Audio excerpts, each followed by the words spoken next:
بسم اللہ الرحمن الرحیم۔ السلام علیکم۔ Welcome back to my channel Islamic course with Ikram. سیرت النبی صلی اللہ علیہ وآلہ وسلم قدم بقدم۔ آج کا ہمارا عنوان ہے یہودیوں کے سوالات۔ جو ہی حضرت بلال رضی اللہ تعالیٰ عنہ کی اذان گونجی اور حضرت عمر رضی اللہ تعالیٰ عنہ کے کانوں میں یہ الفاظ پڑے، وہ جلدی سے چادر سنبھالتے ہوئے اٹھے اور تیز تیز چلتے مسجد نبی پہنچے۔ مسجد میں پہنچ کر انہیں حضرت عبداللہ بن زید رضی اللہ تعالیٰ عنہ کے خواب کے بارے میں معلوم ہوا، تو انہوں نے عرض کیا، اے اللہ کے رسول، اس ذات کی قسم جس نے آپ کو حق دے کر بھیجا ہے، میں نے بھی بالکل یہی خواب دیکھا ہے۔ حضرت عمر رضی اللہ تعالیٰ عنہ کی زبانی خواب کی تصدیق سن کر آپ صلی اللہ علیہ وسلم نے ارشاد فرمایا، اللہ کا شکر ہے۔ اب پانچوں وقت کی نمازوں کے لیے حضرت بلال رضی اللہ تعالیٰ عنہ اذان دیتے۔ ان 5 نمازوں کے علاوہ کسی موقع پر لوگوں کو جمع کرنا ہوتا، مثلاً سورج گرہن اور چاند گرہن ہو جاتا یا بارش طلب کرنے کے لیے نماز پڑھنا ہوتی، تو وہ صلاۃ جامعہ کہہ کر اعلان کرتے تھے۔ اس طرح نبی اکرم صلی اللہ علیہ وسلم کے زمانے تک حضرت بلال رضی اللہ تعالیٰ عنہ مؤذن رہے۔ ان کی غیر موجودگی میں حضرت عبداللہ ابن مکتوم رضی اللہ تعالیٰ عنہ اذان دیتے تھے۔ آن حضرت صلی اللہ علیہ وسلم کے ظہور سے پہلے مدینہ منورہ کے یہودی قبیلہ اوس اور قبیلہ خزرج کے لوگوں سے یہ کہا کرتے تھے، بہت جلد ایک نبی ظاہر ہوں گے، ان کی ایسی ایسی صفات ہوں گی، یعنی حضور صلی اللہ علیہ وسلم کی نشانیاں بتایا کرتے تھے، ہم ان کے ساتھ مل کر تم لوگوں کو سابقہ قوموں کی طرح تہس نہس کر دیں گے، جس طرح قوم عاد اور قوم سمود کو تباہ کیا گیا۔ ہم بھی تم لوگوں کو اسی طرح تباہ کر دیں گے۔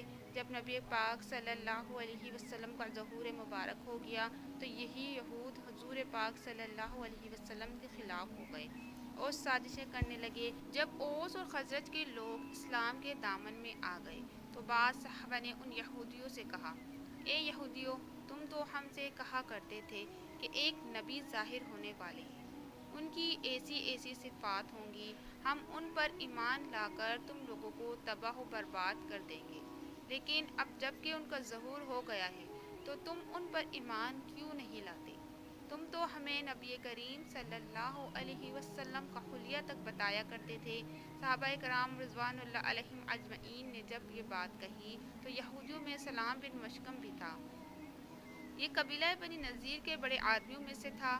اس نے ان کی یہ بات سن کر کہا، ان میں وہ نشانیاں نہیں ہیں جو ہم تم سے بیان کرتے تھے۔ اس پر اللہ تعالیٰ نے سورہ بقرہ کی آیت نمبر 89 نازل فرمائی۔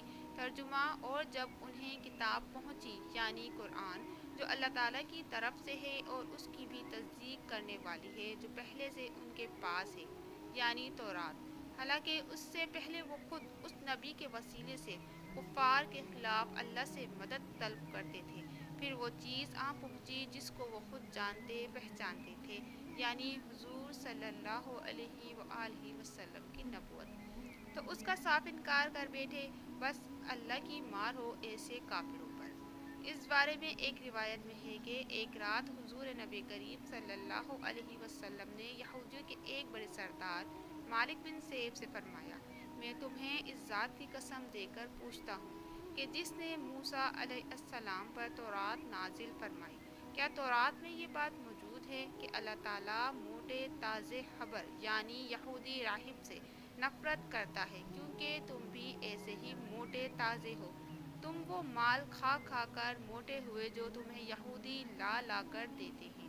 یہ بات سن کر مالک بن سیف بگڑ گیا اور بول اٹھا، اللہ تعالیٰ نے کسی بھی انسان پر کوئی چیز نہیں اتاری، گویا اس طرح اس نے خود حضرت موسیٰ علیہ السلام پر نازل ہونے والی کتاب تورات کا بھی انکار کر دیا، اور ایسا صرف جھنجھلاہٹ کی وجہ سے کہا۔ دوسرے یہودی اس پر بگڑے، انہوں نے اس سے کہا، یہ ہم نے تمہارے بارے میں کیا سنا ہے؟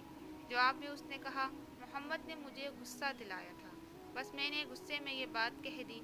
یہودی نے اس کی اس بات کو معاف نہ کیا اور اسے سرداری سے ہٹا دیا، اس کی جگہ کعب بن اشرف کو اپنا سردار مقرر کیا۔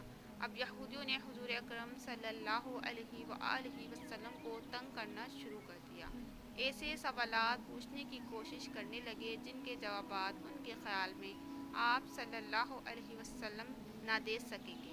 مثلاً ایک روز انہوں نے پوچھا، عبداللہ فارانی: اے محمد صلی اللہ علیہ وسلم، آپ ہمیں بتائیں روح کیا چیز ہے؟ آپ صلی اللہ علیہ وسلم نے اس سوال کے بارے میں وحی کا انتظار فرمایا۔ جب وحی نازل ہوئی تو آپ صلی اللہ علیہ وسلم نے ارشاد فرمایا، روح میرے رب کے حکم سے بنی ہے۔ یعنی آپ صلی اللہ علیہ وسلم نے قرآن کریم کی یہ آیت پڑھی۔ ترجمہ: اور یہ لوگ آپ سے روح کے متعلق پوچھتے ہیں، آپ فرما دیجئے کہ روح میرے رب کے حکم سے بنی ہے۔ سورہ بنی اسرائیل آیت نمبر 85۔ پھر انہوں نے قیامت کے بارے میں پوچھا کہ کب آئے گی؟ آپ صلی اللہ علیہ وسلم نے جواب میں ارشاد فرمایا، اس کا علم میرے رب ہی کے پاس ہے، اس کے وقت کو اللہ کے سوا کوئی اور ظاہر نہیں کرے گا۔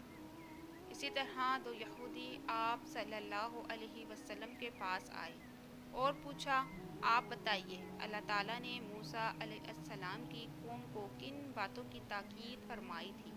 جواب میں آپ صلی اللہ علیہ وسلم نے ارشاد فرمایا، یہ کہ اللہ کے ساتھ کسی کو شریک نہ ٹھہراؤ، بدکاری نہ کرو، اور حق کے سوا یعنی شرعی قوانین کے سوا کسی ایسے شخص کی جان نہ لو جس کو اللہ تعالیٰ نے تم پر حرام کیا ہے، چوری مت کرو، سحر اور جادو ٹونا کر کے کسی کو نقصان نہ پہنچاؤ، کسی بادشاہ اور حاکم کے پاس کسی کی چغلخوری نہ کرو، سود کا مال نہ کھاؤ، گھروں میں بیٹھنے والی پاک دامن عورتوں پر بہتان نہ باندھو۔ اور اے یہودیو، تم پر خاص طور پر یہ بات لازم ہے کہ ہفتے کے دن کسی پر زیادتی نہ کرو، اس لیے کہ یہ یہودیوں کا متبرک دن ہے۔ یہ نو ہدایت سن کر دونوں یہودی بولے، ہم گواہی دیتے ہیں کہ آپ صلی اللہ علیہ وسلم نبی ہیں۔ اس پر آپ صلی اللہ علیہ وسلم نے ارشاد فرمایا، تب پھر تم مسلمان کیوں نہیں ہو جاتے؟ انہوں نے جواب دیا، ہمیں ڈر ہے اگر ہم مسلمان ہو گئے تو یہودی ہمیں قتل کر ڈالیں گے۔ دو یہودی عالم ملک شام میں رہتے تھے، انہیں ابھی نبی کریم صلی اللہ علیہ وسلم کے ظہور کی خبر نہیں ہوئی تھی۔ دونوں ایک مرتبہ مدینہ منورہ آئے۔ مدینہ منورہ کو دیکھ کر ایک دوسرے سے کہنے لگے، یہ شہر اس نبی کے شہر سے کتنا ملتا جلتا ہے جو آخری زمانے میں ظاہر ہونے والے ہیں۔